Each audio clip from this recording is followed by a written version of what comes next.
আজকে আনন্দপুরের ঘটনাটাও যেটা দেখতে পাওয়া গেল, পুলিশ তাড়াতাড়ি করে বডি নিয়ে যাওয়ার যে একটা চেষ্টা, এখানে আনন্দপুরের ঘটনার মতো আরজি করের ঘটনা তো সেম একই। দেখুন, সব জায়গাতেই পুলিশ বডি তাড়াতাড়ি ডিসপোজ করে দেওয়ার চেষ্টা করছে, ক্রিমেশন করে দেওয়ার চেষ্টা করছে, নষ্ট করে দেওয়ার চেষ্টা করছে। কারণ একটাই, আজকে যদি নির্যাতিতা, আরজি করে নির্যাতিতার বডি আমরা আরেকবার পোস্টমর্টেম করাতে পারতাম, কারণ এই পোস্টমর্টেম অবৈধ। অবৈধ কেন? সন্ধ্যে 6টার পর পোস্টমর্টেম হয়েছে। আপনারা জানেন স্ট্যান্ডিং ভার্ডিক্ট আছে হাইকোর্টের যে দিনের বেলা করতে হবে, যদি দিনের বেলা না করতে হয় স্পেশাল পারমিশন নিতে হয়। আমার প্রশ্নই তাড়াহুড়ো কেন? স্পেশাল পারমিশন নিয়ে তাড়াহুড়ো বডি ডিসপোজ করার যে চেষ্টা, কেন? উদ্দেশ্যটা কি?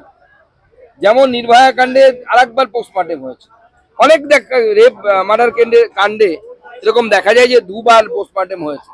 এক্ষেত্রে যদি দুবার পোস্টমর্টেম হতো তাহলে অসুবিধে কার ছিল? কেন তথ্য গোপন করার চেষ্টা? কেন একজন সিভিক ভলেন্টিয়ারকে একজন এএসআই বিশেষ গুরুত্ব দিবে যে আবার ওয়েলফেয়ারের নেতা? আমরা তখন নতুন নতুন তথ্য পাচ্ছি, বেশ কিছু ইন্টার্নের নাম উঠে আসছিল। সেই সমস্ত ইন্টার্নদের ব্যাংক অ্যাকাউন্ট একবার চেক করা উচিত। আমাদের কাছে বিশ্বস্ত সূত্রের খবর, কয়েকজন আরজি কর মেডিকেল কলেজের ইন্টার্ন যারা এর অ্যাকাউন্ট এসবিআই আছে, সেই এসবিআই অ্যাকাউন্টে তাদের 40,000 টাকা করে মাইনে মাসে। এত পরিমাণ টাকা থাকার কথা না, কিন্তু এই বিপুল পরিমাণ টাকা আসছে কোথা থেকে?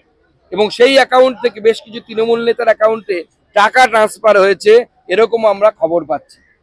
তদন্ত হওয়া উচিত, পুলিশেরও এই বিষয়টি দেখা উচিত।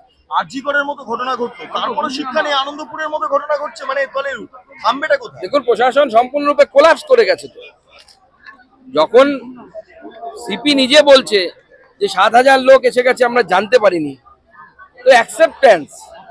যখন কলকাতা পুলিশ নিজে বলছে যে ডার্বিতে আমরা সুরক্ষা দিতে পারবো না, আমরা পুলিশ ফোর্স দিতে পারবো না, তার মানে কি? আপনারা স্বীকার করে নিচ্ছেন, পশ্চিমবঙ্গ সরকার স্বীকার করে নিচ্ছে যে law and order out of our control, আমাদের কন্ট্রোলের বাইরে চলে গেছে এবং ল অ্যান্ড অর্ডার আমরা মেনটেন করতে পারছি না। আপনারা দায়িত্ব ছেড়ে দিন। আমার বক্তব্য যে আপনারা দায়িত্ব ছেড়ে দিন, কেন্দ্র সরকারকে বলুন দায়িত্ব নেওয়ার জন্য, কেন্দ্র দায়িত্ব নেবে। এখন গতকাল হাইকোর্ট যে অবজারভেশন দিয়েছে এবং সুপ্রিম কোর্ট যে অবজারভেশন দিয়েছে, সুপ্রিম কোর্ট যে অবজারভেশন দিয়েছে,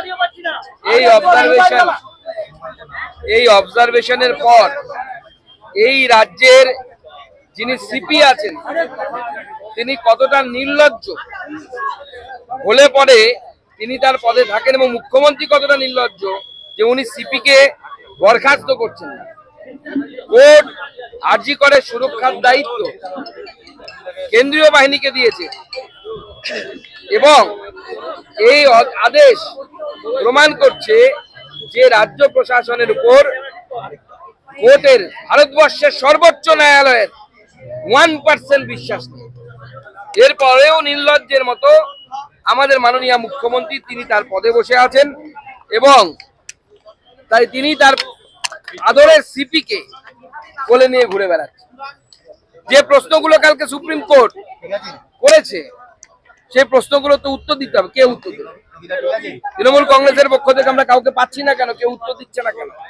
ঠিক এই প্রশ্নগুলোই আমরা গত পরশু আমি প্রেস কনফারেন্স করে বিজেপির তরফ থেকে করেছিলাম, কিন্তু কেন এই প্রশ্নগুলোর উত্তর আমরা পাচ্ছি না?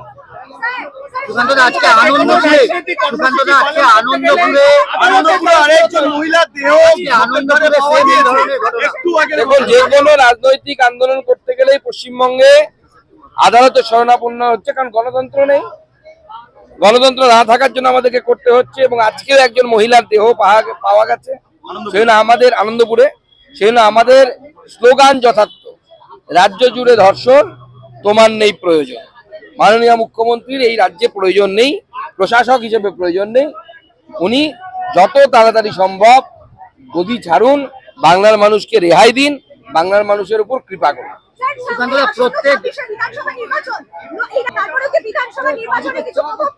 দেখুন, আজকে নির্যাতিতার মা থেকে শুরু করে সবাই এই প্রশ্নটা তুলতে শুরু করেছে যে আমার ঘরের লক্ষ্মীর যদি নিরাপত্তা না থাকে, আমি লক্ষ্মীর ভান্ডারটা নেব কার জন্য? লক্ষ্মীর ভান্ডারটা রাখবো কার জন্য? তাই সেই জন্য আগামীকাল লক্ষ্মীবারে নিজের ঘরের লক্ষ্মীর জন্য পথে নামুন। বিজেপি এই ডাক দিয়েছে। আগামীকাল লক্ষ্মীবার, বৃহস্পতিবার, আমরা বৃহস্পতিবারকে লক্ষ্মীবার হিসেবে মানি, তাই আগামীকাল আমরা স্বাস্থ্য ভবনের ঘেরাও করছি এবং আমরা জনতার কাছে, বিজেপি তো আসবে, বিজেপি হাজার হাজার বিজেপি কর্মী সমর্থক আসবে, আমি গোটা পশ্চিমবঙ্গ ব্যাপী সাধারণ মানুষকে, কলকাতার সাধারণ মানুষকে আহ্বান জানাচ্ছি যে আগামীকালের আন্দোলনে সকলে আসুন। প্রয়োজনে আপনারা ঝান্ডা না নিয়ে হাঁটবেন, কোনো অসুবিধা নেই। বিজেপি ঝান্ডা নিয়ে হাঁটবে, আপনারা আগে ঝান্ডা না নিয়ে হাঁটবেন, কোনো অসুবিধা নেই। কিন্তু কালকে লক্ষ্মীবারে আপনার ঘরের লক্ষ্মীর জন্য পথে নামুন, স্বাস্থ্য ভবন ঘেরাও করুন। আমাদের ভিডিও ভালো লাগলে লাইক এবং শেয়ার করুন। কমেন্ট সেকশনে গিয়ে জানান আপনাদের মতামত। আরও ভিডিও পেতে আমাদের চ্যানেল সাবস্ক্রাইব করুন এবং প্রতি মুহূর্তে খবরের আপডেট পেতে প্রেস করুন বেল আইকন।